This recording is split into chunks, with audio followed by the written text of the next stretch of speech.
बिस्मिल्लाहिर्रहमानिर्रहीम। अस्सलाम वालेकुम। गेज ट्रांसफॉर्मेशन डिस्कस करेंगे आज हम इलेक्ट्रोडायनामिक्स में। हम जानते हैं कि स्केलर और पोटेंशियल वेक्टर्स जो हैं, स्केलर और वेक्टर पोटेंशियल्स जो हैं, ये फील्ड्स को एक्सप्रेस करते हैं, इलेक्ट्रिक और मैग्नेटिक फील्ड्स को। तो अगर स्केलर और वेक्टर पोटेंशियल्स पे हम कुछ एक्स्ट्रा कंडीशंस अप्लाई करें और वो एक्स्ट्रा कंडीशन अप्लाई करने के बावजूद भी फील्ड जो है वो हमें सेम दें, तो फिर जो हम कंडीशन अप्लाई करते हैं उसको हम गेज ट्रांसफॉर्मेशन कहते हैं, और इस चीज़ को, इस प्रोसेस को हम गेज फ्रीडम कहते हैं। यहाँ पे जैसे कि मिसाल के तौर पर फ़र्ज़ करें कि हमारे पास जो पोटेंशियल्स हैं उनके दो सेट हैं। एक सेट है V and A, V scalar potential है और ए वेक्टर पोटेंशियल है, और दूसरा सेट है हमारे पास वी प्राइम और ए प्राइम। इस तरह से कि वी प्राइम जो है ये बराबर है वी प्लस बीटा के, और ए प्राइम बराबर है ए प्लस अल्फ़ा के। अब देखें कि वी प्राइम जो है एक नई कंडीशन के मुताबिक हमें मिल रहा है। वी ओरिजिनल था तो इसमें हमने बीटा इंटरवल ऐड किया तो फिर हमें वी प्राइम मिला। इसी तरह से ए के बारे में है। अच्छा, अब गेज फ्रीडम के मुताबिक, गेज ट्रांसफॉर्मेशन के मुताबिक ये कंडीशन जो हैं इनको हमें सेम फील्ड देने चाहिए। कैसे? मिसाल के तौर पर हम देखते हैं कि जैसे कि हमने ऊपर फ़र्ज़ किया है कि ए प्राइम जो है वो ए प्लस अल्फ़ा के बराबर है। हम दोनों तरफ कर्ल ले लेते हैं, डेल क्रॉस ए प्राइम, तो that must be equal to del cross A plus del cross alpha. अच्छा, अब डेल क्रॉस ए जो होता है ये हम जानते हैं कि ये बी के यानी कि मैग्नेटिक फील्ड की वैल्यू के बराबर होता है, मैग्नेटिक फील्ड के बराबर होता है। तो डेल क्रॉस ए प्राइम जो है ये बी होना चाहिए। यहाँ पे मैंने प्राइम नहीं लिया, क्यों? क्योंकि हमने बात की है कि ये गेज ट्रांसफॉर्मेशन है, तो गेज ट्रांसफॉर्मेशन में फील्ड हमें सेम मिलना चाहिए, यानी कि डेल क्रॉस ए जो हमें फील्ड दे वही फील्ड हमें डेल क्रॉस ए प्राइम भी वही फील्ड दे। तो इसलिए मैंने डेल क्रॉस ए प्राइम की जगह बी लिखा है, बी प्राइम नहीं लिखा। तो फिर देखें कि डेल क्रॉस ए की जगह भी बी आ गया। यहाँ पे हमारे पास एक टर्म और भी है, डेल क्रॉस अल्फ़ा। अब अगर तो लेफ़्ट और राइट साइड बराबर करनी है तो फिर डेल क्रॉस अल्फ़ा जो है ये ज़ीरो के बराबर होना चाहिए। तो फिर लेफ़्ट और राइट साइड सेम होंगी और हम कहेंगे कि हम गेज फ्रीडम में हैं। तो फिर हमने क्या किया, हमने डेल क्रॉस अल्फ़ा को ज़ीरो ले लिया। और अल्फ़ा जो है ये एक वेक्टर है। क्यों एक वेक्टर है? ये बिल्कुल स्टार्ट से ही हमें देख लेना चाहिए कि क्योंकि ए जो है ये एक वेक्टर पोटेंशियल है, तो फिर इसके साथ हम जो क्वांटिटी एडअप कर रहे हैं वो भी वेक्टर ही होनी चाहिए। तो इस तरह से अल्फ़ा जो है ये एक वेक्टर है। फिर बिल्कुल इसी तरह से अगर हम ले लें वी प्राइम, जो कि हमने सपोज किया था वी प्लस बीटा के बराबर, तो दोनों साइडों पे हम माइनस डेल से मल्टीप्लाई कर दें वी, ये क्योंकि स्केलर है, वी और वी प्राइम दोनों स्केलर हैं, बीटा भी स्केलर है। तो फिर हम ग्रेडियंट लेंगे तो नेगेटिव, यानी कि नेगेटिव ऑफ ग्रेडियंट लेंगे। Negative del we prime is equal to negative del we minus del beta. अब देखें कि फिर वही चीज़ के डेल वी प्राइम को भी, नेगेटिव डेल वी प्राइम को भी ई देना चाहिए इलेक्ट्रिक फील्ड, और नेगेटिव डेल वी जो है ये भी इलेक्ट्रिक फील्ड ई देता है। तो दोनों साइडों पे हमने ई ही ले लिया, ई प्राइम नहीं लिया लेफ़्ट साइड पे। तो फिर हमारे पास राइट साइड पे एक और क्वांटिटी भी है, माइनस डेल बीटा। अब माइनस डेल बीटा को ज़ीरो के बराबर होना चाहिए, दूसरे लफ्ज़ों में डेल बीटा जो है ये ज़ीरो के बराबर होना चाहिए। तो फिर हमारे पास लेफ़्ट राइट साइड सेम होंगी। अच्छा, फिर हम ये जानते हैं कि किसी भी ग्रेडियंट का कर्ल जो है ये हमेशा ज़ीरो होता है। तो फिर अल्फ़ा का हमने कर्ल जो था वो ज़ीरो के बराबर पुट किया था, यानी कि del cross alpha is equal to zero हमने कहा। तो इसका मतलब ये है कि अल्फ़ा जो है ये किसी चीज़ का, किसी स्केलर का ग्रेडियंट है, तो इसलिए इसका कर्ल जो है वो ज़ीरो है। या दूसरे लफ्ज़ों में हम कह सकते हैं कि alpha is equal to del lambda, जबकि लैम्डा एक स्केलर है। तो फिर हम कह सकते हैं del cross del lambda is equal to zero, तो ये बराबर होगा डेल क्रॉस अल्फ़ा के। अच्छा, तो अब इससे फिर एक और भी चीज़ हमें पता चलती है कि अगर किसी वेक्टर का कर्ल ज़ीरो है तो फिर वो इनवेरिएबल है स्पेस में। तो बहरहाल ये तो हमने सपोज कर लिया कि डेल अल्फ़ा जो है ये डेल लैम्डा के बराबर है। तो फिर अगर अल्फ़ा डेल लैम्डा के बराबर है तो फिर डेल पार्शियल लैम्डा और पार्शियल टी जो है ये ज़ीरो होना चाहिए, हमारी वही इनवेरिएबल वाली कंडीशन। तो उसके मुताबिक अच्छा, फिर डेल बीटा भी ज़ीरो है, डेल बीटा भी ज़ीरो है, और यहाँ पे डेल पार्शियल लैम्डा और पार्शियल टी भी ज़ीरो है। हम दोनों को एडअप करें तो डेफिनेटली फिर भी रिज़ल्ट ज़ीरो ही रहेगा। अच्छा, रिज़ल्ट ज़ीरो रहेगा। हमने दोनों का डेल कॉमन ले लिया, यहाँ पे आप देख रहे हैं इज़ इक्वल टू ज़ीरो। तो अगर हम डेल हटा दें तो फिर राइट साइड पे हमारे पास एक कांस्टेंट क्वांटिटी आएगी जिसको लैम्डा के ऑफ टी से हमने रिप्रेजेंट किया है, या कप ऑफ टी भी हम इसको कह सकते हैं। अब ये क्वांटिटी हमें क्या रिप्रेजेंट करती है? ये क्वांटिटी हमें ये रिप्रेजेंट करती है कि लेफ़्ट साइड पे जो चीज़ है ये कांस्टेंट है विद रिस्पेक्ट टू टाइम, और लेफ़्ट साइड पे क्या है हमारे पास? बीटा प्लस पार्शियल लैम्डा और पार्शियल टी। अच्छा, हम ये करते हैं स्टूडेंट्स के, अब ये पार्शियल लैम्डा और पार्शियल टी जो है इसको हम राइट साइड पे शिफ्ट कर देते हैं, तो हमारे पास कुछ इस फॉर्म में इक्वेशन बन जाएगी, beta is equal to k f t minus partial lambda और पार्शियल टी। तो इक्वेशन बिल्कुल स्टार्ट में हमने इक्वेशन लिखी थी a prime is equal to a plus alpha, alpha की जगह हम डेल लैम्डा लिख देते हैं। फिर इसी तरह से हमने लिखा था V prime is equal to V plus beta, beta की जगह हमने लिया है के टी माइनस पार्शियल लैम्डा और पार्शियल टी। तो फिर इस तरह से वी प्राइम को हम लिख सकते हैं वी माइनस पार्शियल लैम्डा और पार्शियल टी प्लस के टी। अच्छा, तो अब हम फिर ये इन कंडीशंस पे फिर से चेक करते हैं कि क्या हमें फील्ड जो है वो एक जैसे ही मिलेंगे। तो डेल क्रॉस ए लेते हैं, तो दूसरी तरफ भी हमें डेल क्रॉस लेना पड़ेगा। Del cross A prime is equal to del cross A plus del cross del lambda. अच्छा, तो del cross A prime is equal to del A cross A plus zero. अब ये ज़ीरो क्यों हो गया? तो ये हम क्लियरली जानते हैं कि किसी भी ग्रेडियंट का कर्ल जो है ये हमेशा ज़ीरो होता है, तो इस तरह से ये ज़ीरो हो गया। अब अगर ये ज़ीरो हो गया तो लेफ़्ट और राइट साइड बराबर हैं। डेल क्रॉस ए हमें देता है फील्ड, तो डेल क्रॉस ए प्राइम भी हमें देगा फील्ड, और दोनों साइडें बराबर हैं, यानी कि del cross A prime is equal to del cross A, तो दोनों फील्ड एक जैसे होंगे। तो कंडीशन सेटिस्फाई हो गई जो हमने कही थी कि अगर स्केलर और वेक्टर पोटेंशियल जो हैं वो किसी कंडीशन के अंडर सेम फील्ड देते हैं तो फिर वो गेज फ्रीडम में है। फिर इसी तरह से हम पार्ट लेते हैं del we prime is equal to del we minus del partial lambda और partial t plus del k of t. अच्छा, अब del we prime as it is आ गया, del v as it is आ गया। Partial lambda और partial T जो था ये हमने कहा था इन्वेरिएंट था, और डेल पार्शियल लैम्डा और पार्शियल टी जो था ये ज़ीरो के बराबर था, तो ये ज़ीरो आ गया। और के ऑफ टी क्योंकि कांस्टेंट है तो डेफिनेटली फिर इसका डेल जो है वो भी ज़ीरो होगा। तो इस तरह से del we prime is equal to del V, तो फिर हमने देखा कि राइट साइड लेफ्ट साइड बराबर हैं। डेल वी हमें क्या देता है? बेसिकली डेल वी नहीं, नेगेटिव ऑफ डेल वी जो है वो हमें देता है इलेक्ट्रिक फील्ड। तो negative of del we prime भी हमें इलेक्ट्रिक फील्ड ही देगा। दोनों आपस में बराबर हैं। अगर मैं यहाँ पे भी माइनस साइन लगा दूँ, यहाँ पे भी माइनस साइन लगा दूँ, इसका मतलब है कि दोनों तरफ हमें सेम इलेक्ट्रिक फील्ड मिलेगा। तो इस तरह से हमने ये देख लिया कि अगर हम एक्स्ट्रा कंडीशंस अप्लाई करते हैं पोटेंशियल्स पे तो फील्ड हमें सेम मिलते हैं, और अगर हमें फील्ड सेम मिलते हैं तो हम इसको कहते हैं गेज ट्रांसफॉर्मेशन। अब हम बात करते हैं कूलम गेज की और लॉरेंट्ज गेज की। कूलम गेज क्या है जी? वो है मैग्नेटोस्टैटिक के मुताबिक del dot A is equal to zero. अगर मैग्नेटोस्टैटिक यानी कि मैग्नेटो डायनामिक्स हो तो डेल डॉट ए ज़ीरो नहीं होता, क्योंकि ए जो है ये वेक्टर पोटेंशियल है और मैग्नेटिक वेक्टर पोटेंशियल है। अगर तो फील्ड जो है वो स्टैटिक है तो फिर इसका मतलब है कि पोटेंशियल इनवेरिएंट है, और अगर फील्ड चेंज हो रहा है तो फिर इसका मतलब ये है कि पोटेंशियल स्पेस में स्प्रेड आउट हो रहा है, या फिर जो है वो फ्लक्स फ्लो कर रहा है। ये क्योंकि ग्रेडियंट जो है ये फिज़िकली फ्लक्स को रिप्रेजेंट करता है। बहरहाल हम यहाँ पे मैग्नेटोस्टैटिक के मुताबिक बात करेंगे, क्योंकि हम कूलम गेज की बात करें जो स्टैटिक कंडीशंस पे अप्लाई होता है कूलम लॉ।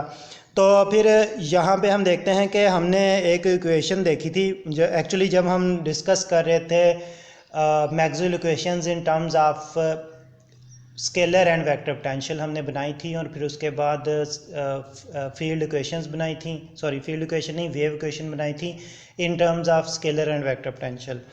तो स्केलर एंड वेक्टर पोटेंशियल की वेव इक्वेशन बनाने से पहले हमने मैक्सवेल इक्वेशन बनाई थी उनकी, यानी कि Maxwell equation scalar vector potential form में बनाई थी, यानी हो। तो उनके लिहाज से अब हम देखें तो हमें एक क्वांटिटी मिलती है ई प्लस पार्शियल ए और partial t is equal to minus del V.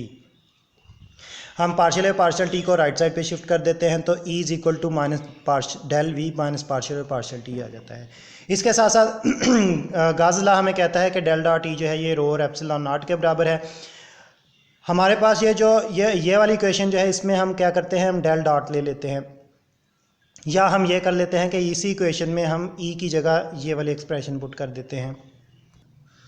तो हमने ई की जगह जब ये सब्स्टिट्यूशन की तो del dot minus partial v minus del we minus partial a और पार्शियल टी आ गया इज इक्वल टू रो और एप्सिलॉन नॉट। अब डेल डॉट डेल वी जो है ये डेल स्केयर वी के बराबर आ जाएगा। नेगेटिव साइन हमने कॉमन लेकर राइट साइड पे शिफ्ट कर दिया, डेल स्केयर वी आ गया और साथ में हमारे पास क्या आ गया, पार्शियल और पार्शियल टी हमने पहले लिख लिया और डेल डॉट ए जो है वो बाद में लिख लिया। कूलम ट्रांसफॉर्मेशन के मुताबिक कूलम गेज के मुताबिक डेल डॉट ए जो है ये ज़ीरो है। अगर डेल डॉट ए ज़ीरो है तो ये वाली क्वांटिटी लेफ्ट साइड पे जो सेकंड टर्म है ये ज़ीरो हो जाएगी। तो हमारे पास लेफ्ट साइड पे बचेगा डेल स्केयर वी और राइट साइड पे बचेगा minus rho over epsilon naught. तो del square we is equal to rho और एप्सिलॉन नॉट को अगर हम सॉल्व करें, उसका सोल्यूशन लें तो हमारे पास आ जाता है वी इज इक्वल टू 1 और 4 pi epsilon naught integral rho into R prime T divided by R into D tau prime. ये इक्वेशन स्टूडेंट्स हम पढ़ चुके हैं इलेक्ट्रोस्टैटिक्स में। कूलम्स लॉ को सेटिस्फाई करती है ये इक्वेशन। तो इस तरह से जो हमने गेज सेट किया था, जो हमने एक प्रॉब बनाई थी del dot A is equal to zero, उसको जब हमने अप्लाई किया एक कंडीशन लेते हुए तो हमने देखा कि हमें जो इक्वेशन मिलती है उस इक्वेशन का सॉल्यूशन कूलम्स लॉ को सेटिस्फाई करता है। तो इस तरह से डेल डॉट ए जो कंडीशन हमने ली है इसको हम कूलम गेज कहेंगे।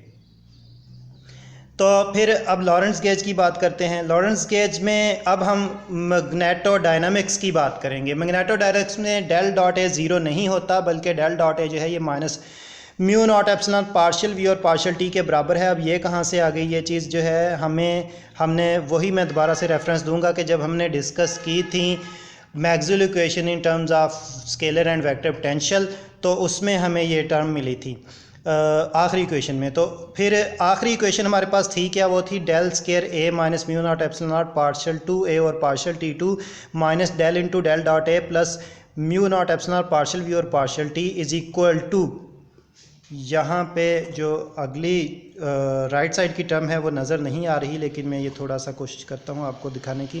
तो ये है माइनस म्यू नॉट जे, तो आई होप कि आपको नज़र आ रही होगी माइनस म्यू नॉट जे।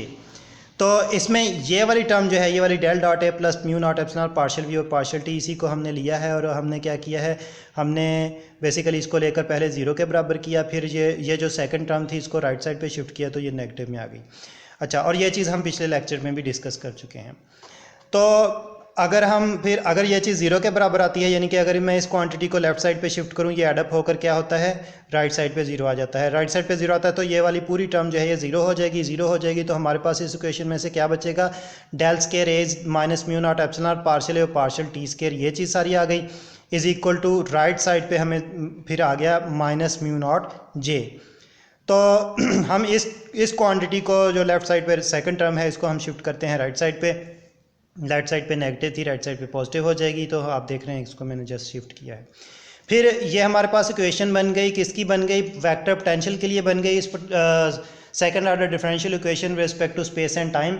और ये इक्वेशन हम पहले भी डेवलप कर चुके हैं। बहरहाल अगर हम इस इक्वेशन को सॉल्व करते हैं तो हमारे पास सोल्यूशन जो आता है वो आता है a of r and t is equal to mu naught over 4 pi integral of j of r prime t over r into D tau prime.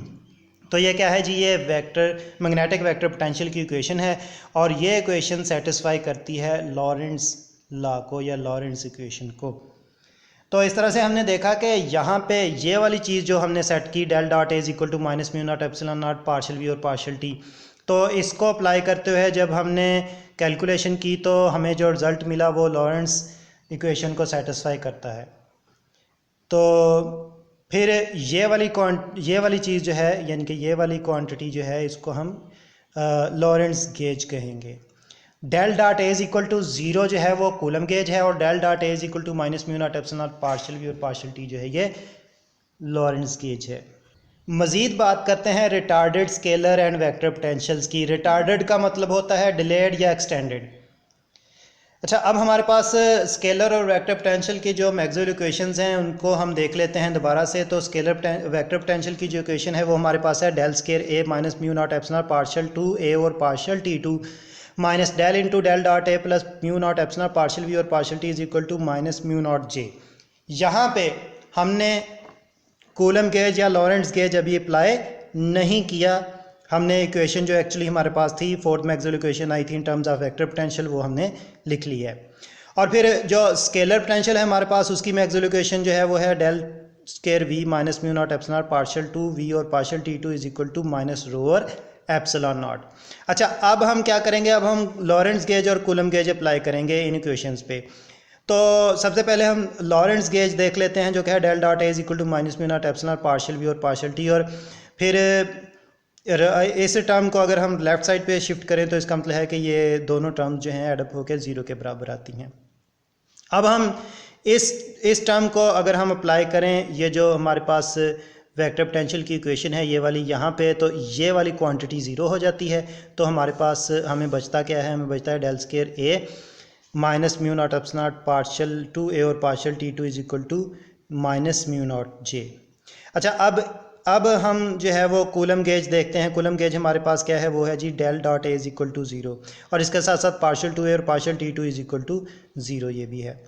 तो ये बेसिकली डेल डॉट ए से ही जो है वो सेटिस्फाई हुआ था, डेल डॉट ए zero से ही। इसका मतलब ये है कि कोई चेंज हमें ना तो स्पेस के लिहाज से नज़र आ रहा है ना टाइम के लिहाज से नज़र आ रहा है। यहाँ पे ये दोनों इक्वेशंस हमें रिप्रेजेंट कर रही हैं। फिर अगर कोई चेंज नहीं है तो फिर ये वाली क्वांटिटी जो है, ये वाली क्वांटिटी ज़ीरो होगी, ये टर्म ज़ीरो हो गई, ये ज़ीरो हो गई। तो फिर इसका मतलब है कि हमें बचा क्या, del square a is equal to minus mu naught j. इस इक्वेशन में हमें ये चीज़ बच गई जो हमने यहाँ पे लिखी हुई है। अच्छा, इसके बाद अगर हम बात करें स्केलर पोटेंशियल की इक्वेशन की जो कि थी del square v minus partial और partial t into mu naught epsilon partial we और partial t is equal to minus rho और एप्सिलॉन नॉट। उसमें उस इक्वेशन में हमने ये पार्शियल और पार्शियल टी लग करके नहीं लिखा था, बल्कि यहाँ पे सेकंड ऑर्डर फॉर्म में लिखा हुआ था, यानी कि पार्शियल टू वी और पार्शियल टी टू। अच्छा, हम जानते हैं कि mu naught epsilon partial we और पार्शियल टी का नेगेटिव जो है ये बराबर है डेल डॉट ए के। यहाँ पे आप देख रहे हैं, यहाँ पे आप देख रहे हैं ये चीज़। तो फिर हम क्या करेंगे, यहाँ पे माइनस साइन के साथ डेल डॉट ए पुट कर दें अगर, जैसे कि आप यहाँ पे देख रहे हैं, तो हमें मिलता है डेल इक्वेशन मिलती है del two v del square v minus partial और partial t del dot A is equal to minus rho और एप्सिलॉन नॉट। अच्छा, अब डेल डॉट ए जो है ये ज़ीरो है कूलम गेज के मुताबिक, तो डेल स्केयर वी जो है फिर हमारे पास इस इक्वेशन में से बचेगा del square we is equal to minus rho और एप्सिलॉन नॉट, ये बच गया। और इसका एक सोल्यूशन जो है हम पहले भी बात कर चुके हैं कि इसका सोल्यूशन हमें देता है V of are and T into one over four pi epsilon naught integral of rho into R prime T divide by R D tau prime. और इसी तरह से वेक्टर पोटेंशियल के लिए भी हम इक्वेशन की बात कर चुके हैं इसी लेक्चर में कि वो हमें मिलता है a of are and t is equal to mu naught over four pi integral j of r prime over t r into D tau prime. अच्छा, तो हमने देख लिया कि हम कोई भी सिचुएशन अप्लाई करें, कोई भी कंडीशन अप्लाई करें, हमें पोटेंशियल की बेसिक इक्वेशन और इसके साथ साथ फील्ड जो हैं वो एक जैसे मिलेंगे अगर हम गेज फ्रीडम को अब देखते हैं। तो गेज ट्रांसफॉर्मेशन के मुताबिक अगर हम चलते हैं तो अब हम एक कंडीशन सपोज करते हैं। वो कंडीशन क्या है जी, हमारे पास एक पॉइंट पी है यहाँ पे स्पेस के अंदर, और उस पॉइंट पे हम खुद मौजूद हैं वहाँ पे, और वहाँ पे हम काम कर रहे हैं। काम क्या कर रहे हैं, हम कुछ इन्फॉर्मेशन कलेक्ट कर रहे हैं। इन्फॉर्मेशन हमें कहाँ से आ रही है, इन्फॉर्मेशन यहाँ पे इस एलिमेंट से हमें आ रही है। इस एलिमेंट को फिर हम सोर्स पॉइंट कहेंगे जहाँ से हमें इन्फॉर्मेशन मिल रही है, और हम जहाँ पे मौजूद हैं, जहाँ पे खड़े हम काम कर रहे हैं, उस पॉइंट को हम फील्ड पॉइंट कहेंगे। ये हमारा फील्ड वर्क है। अच्छा, तो अब दोनों पॉइंट्स के दरमियान एक डिस्टेंस भी हमें नज़र आ रहा है। फ़र्ज़ करें कि हमें जो इन्फॉर्मेशन मिल रही है वो वेक्टर और स्केलर पोटेंशियल की फॉर्म में मिल रही है। तो अब यह है कि हमें जो इन्फॉर्मेशन मिली वो हमें एग्जैक्टली उसी टाइम पे नहीं मिलेगी जिस टाइम पे कि वो जनरेट हुई थी। सोर्स पॉइंट पे इन्फॉर्मेशन जब जनरेट हुई थी वो उसी वक्त हम तक नहीं पहुंच गई, बल्कि उसने पहुंचने में कुछ टाइम लिया, क्योंकि दरमियान में एक डिस्टेंस था, एक सिग्निफिकेंट डिस्टेंस था। तो इसका मतलब यह है कि सोर्स पॉइंट से लेकर फील्ड पॉइंट तक इंफॉर्मेशन ने ट्रैवल करते हुए जो टाइम लिया उसको हम डिले कहेंगे। अच्छा, और ये इन्फॉर्मेशन क्योंकि वेक्टर और स्केलर पोटेंशियल की फॉर्म में हम कह रहे हैं कि हम तक पहुंचती है, इसलिए हम कहेंगे कि यहाँ पे स्केलर और वेक्टर पोटेंशियल में डिले आया है या रिटार्डेशन हुई है। तो अब कितना डिले आया या कितनी रिटार्डेशन हुई है? अगर जो हमारे पास इंफॉर्मेशन है वो v स्पीड से ट्रैवल कर रही है, डिस्टेंस जो है वो r है फील्ड और सोर्स पॉइंट के दरमियान, और टाइम जो ले रही है इंफॉर्मेशन वो t प्राइम ले रही है, तो फिर जो स्पीड होगी v is equal to r divide by t prime होगा। तो ये हमारे पास हो गई स्पीड, और यहीं से अगर हम मॉडिफाई करें तो t prime is equal to r over v आ जाएगा। अगर हमारे पास इंफॉर्मेशन है पोटेंशियल्स की फॉर्म में तो इसका मतलब है कि इंफॉर्मेशन है इलेक्ट्रोमैग्नेटिक वेव की फॉर्म में, तो फिर v की जगह c आ जाएगा। तो t प्राइम जो है वो आ जाएगा हमारे पास r डिवाइडेड बाय c। तो ये वो डिलेड टाइम है, ये वो डिलेड टाइम है, यानी कि वो दरमियान का टाइम है जो इंफॉर्मेशन ने पहुंचने में लिया। इसकी मिसाल कुछ इस तरह से हम लेते हैं कि सूरज निकलता है सुबह, फ़र्ज़ करें कि हमने सुबह के वक्त देखा कि सूरज निकला 5:10 पर एग्जैक्टली, लेकिन क्या वो वाकई 5:10 पर निकला था?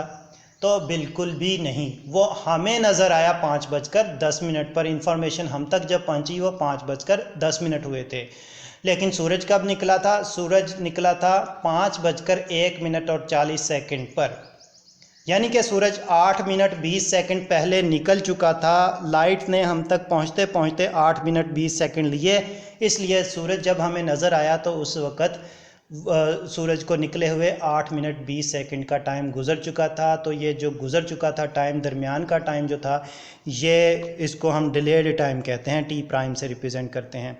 तो सूरज निकला, जिस टाइम पे निकला उसको हम टी नॉट लेते हैं, यानी कि 5:01:40, और दरमियान में जो 8 मिनट 20 सेकंड का वक्फा आया वो r ओवर c से रिप्रेजेंट करते हैं, और r ओवर c को हम t प्राइम से भी रिप्रेजेंट कर सकते हैं।